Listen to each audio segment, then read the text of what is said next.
আসসালামু আলাইকুম। Hello guys, আশা করি আপনারা সকলেই ভালো আছেন। আজকে আমি আপনাদের সাথে শেয়ার করব সুস্বাদু মজাদার ব্রয়লার মুরগির মাংসের রেসিপি। এভাবে রান্না করলে আশা করি আপনাদেরও অনেক ভালো লাগবে। প্রথমে আমি এখানে ব্রয়লার মুরগির মাংস নিয়েছি।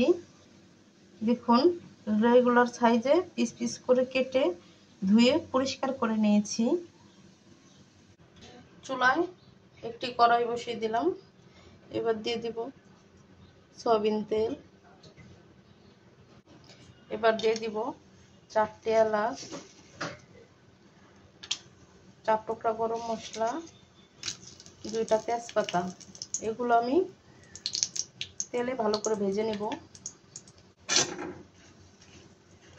ভাজা হয়ে গেছে। এবার দিয়ে দিব পেঁয়াজ কুচি,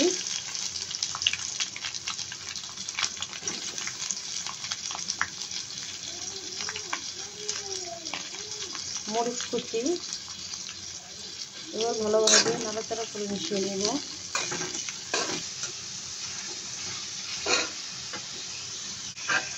দেখুন, আমি ভালোভাবে পেঁয়াজগুলো নাড়াচাড়া করে বাদামি করে ভেজে নেব।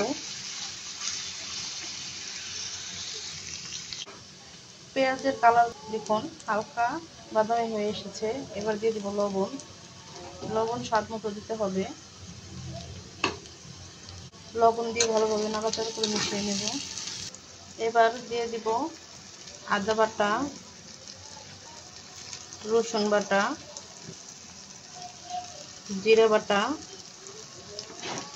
এবার বাটাগুলো সব ভালোভাবে নাড়াচাড়া করে মিশিয়ে নেব।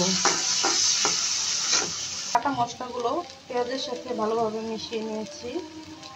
এবার দিয়ে দিব হলুদের গুঁড়া, মরিচের গুঁড়া। এবার ভালোভাবে নাড়াচাড়া করে নেব।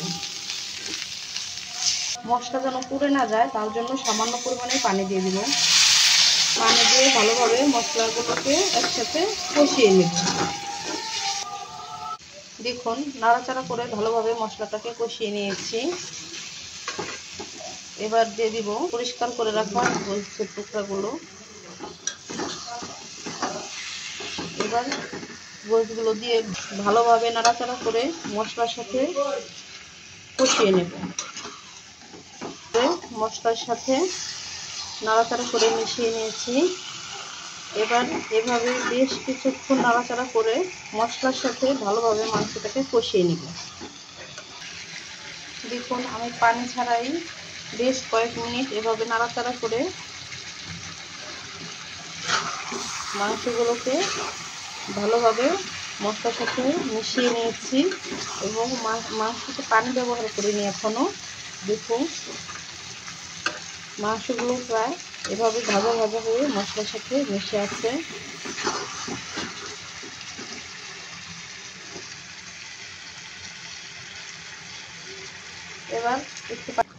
এবার দিয়ে দিব ভেজে রাখা আলুর টুকরোগুলো। দেখুন, আমি আগে তেলে ভেজে উঠিয়ে রেখেছিলাম। এবার ভালোভাবে করে নিব। দেখুন, কয়েক মিনিট এভাবে কষিয়ে নিলাম। এবার দিয়ে দিব 1 কাপ পরিমাণের পানি দিয়ে দিব। মাংসটা প্রায় সিদ্ধ হয়ে গেছে।